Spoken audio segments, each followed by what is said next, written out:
Okay, so have you ever felt like you're ready for some career growth? Yeah. But not necessarily like you want to become a manager or, climb that corporate ladder. Yeah, I totally get that.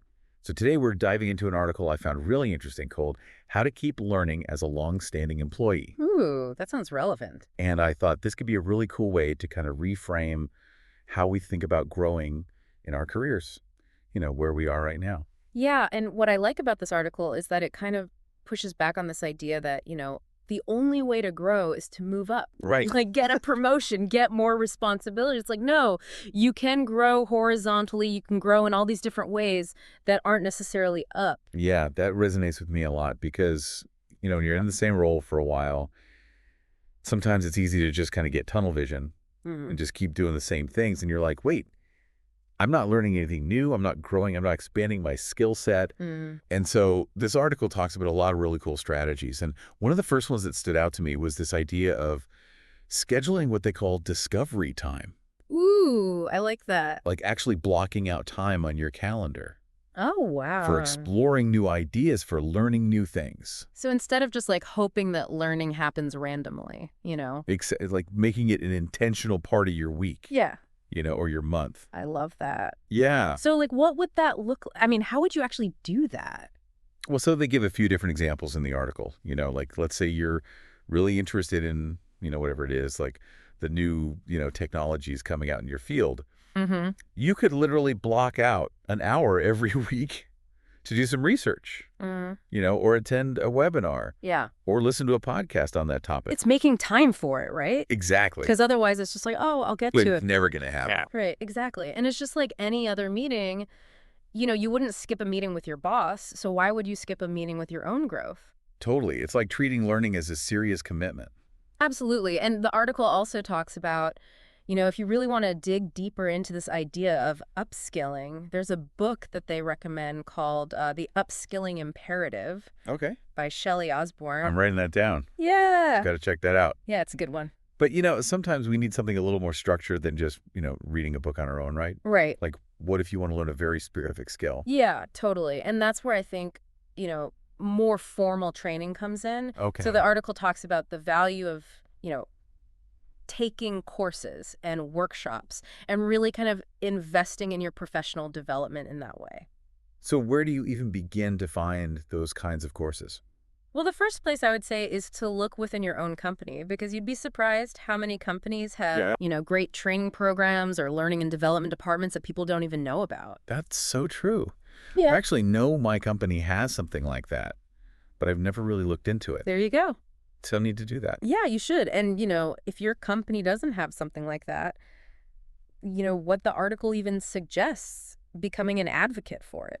Well, that's a good idea. Like you could be the one to kind of push for that change. Yeah. And say, hey, we need to invest in our people. We need a learning budget. Right, exactly. I'm getting fired up already. I love it. I love it. This is great. Just like uncovering all these opportunities that are like right in front of us. Absolutely. And beyond, the formal training, another way to really kind of unlock growth is by looking for new challenges within your company. Okay, so like, what do you mean by that? So the article talks about this idea of, volunteering for projects that are outside of your usual scope of work. Ooh, interesting. Or even, just having coffee chats with people on other teams to kind of see, what skills you have that could be valuable in a new setting. So it's not just about learning new skills.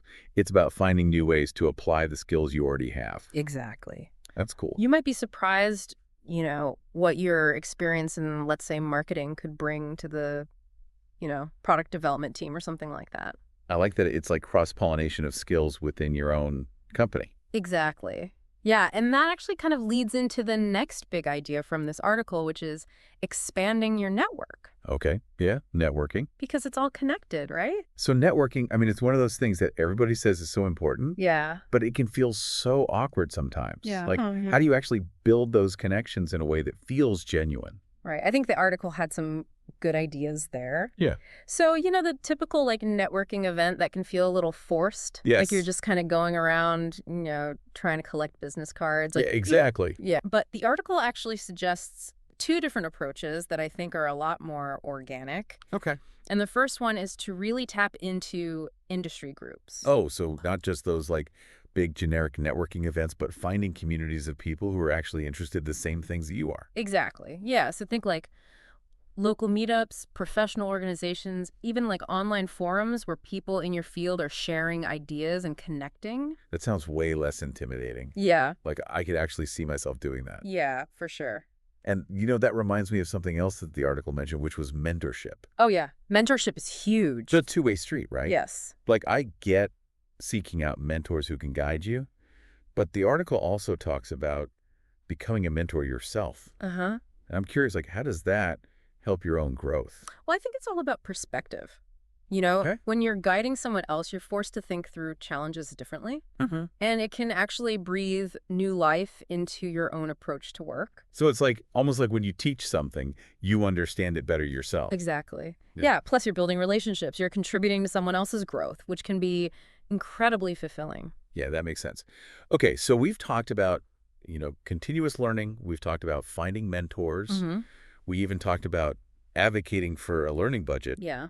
But let's go back to that for a second. Okay. Because if my company doesn't have one, how do I even start that conversation? I know it can feel a little intimidating, but remember, you're not just asking for yourself. Right. You're really making a case for something that benefits the entire company. So how do I frame it that way? Well, the article suggests, emphasizing how a learning budget is an investment, Okay. in attracting and retaining top talent. Mm-hmm. Like it's becoming a benefit that, a lot of potential employees expect. That's a good point. Yeah, it shows that your company is, invested in their growth. It's about staying competitive. Exactly. And you could even, gather some data like what kind of training are your colleagues interested in? Oh, that's smart. Do some research on, what courses cost and kind of go in with a really well-prepared proposal. Okay. That makes it feel much less like I'm just asking for a handout. Right, exactly. And it kind of goes back to what we were saying about being proactive. Yeah. Yeah. Taking ownership of your own development. Absolutely. So whether it's, seeking out a mentor or joining an industry group or even advocating for that learning budget, it's about really being the driver of your own growth. Absolutely. And the beauty of it is you can do all of this within your current company. Yeah. You don't necessarily have to go out and find a new job. I was a little hesitant about this whole like staying and growing thing. Yeah. But I'm actually starting to get kind of excited about the possibilities. That's great. It's like a whole new way of looking at my current job. Yeah, I think that's what this article does so well.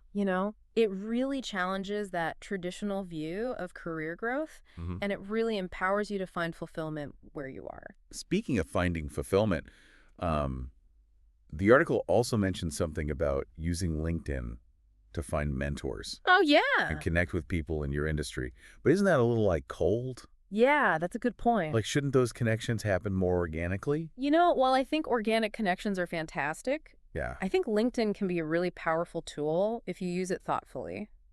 Okay, so how do we use it effectively without being like, spammy?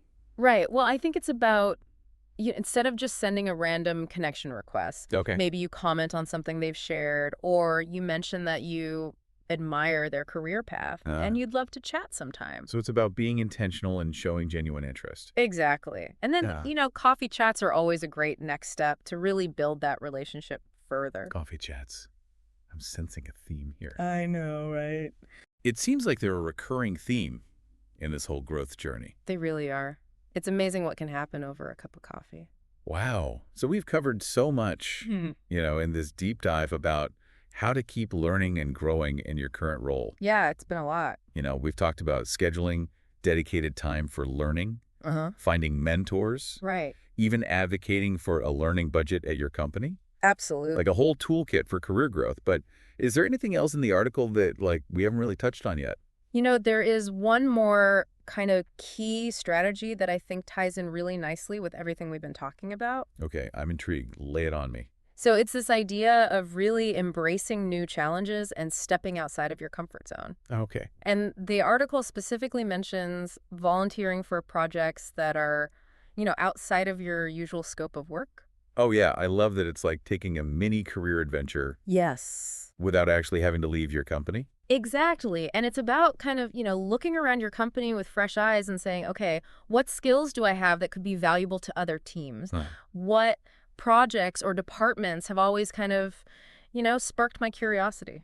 This is making me think about those coffee chats we talked about earlier. Yeah. Like, maybe instead of just chatting with people from other departments, I could actually propose, a collaboration or offer to help with a specific project that's outside of my normal responsibilities. Yes, now you're getting it. It's about turning those casual conversations into opportunities for growth. Right. And here's the beautiful thing. By taking on new challenges, Right. you're not only expanding your skill set, but you're also building relationships with colleagues in different departments. So that's like a win-win. Totally. You're learning new things, Yeah. You're strengthening your network, and who knows, you might even discover like a hidden passion for something you never even knew you were interested in. Absolutely. And that all comes back to, the main point of this whole conversation, which is growth doesn't have to mean, upward mobility. Right. It's about broadening your horizons, gaining new perspectives and keeping your work life stimulating and engaging.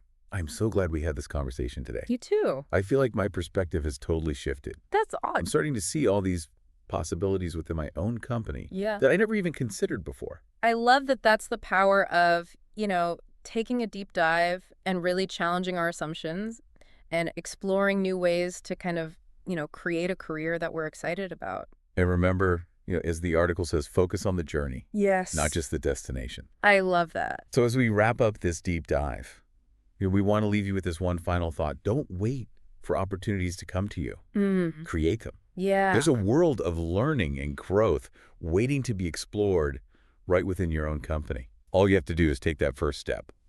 So thanks for joining us on this deep dive. Thanks for having me. Until next time, keep diving.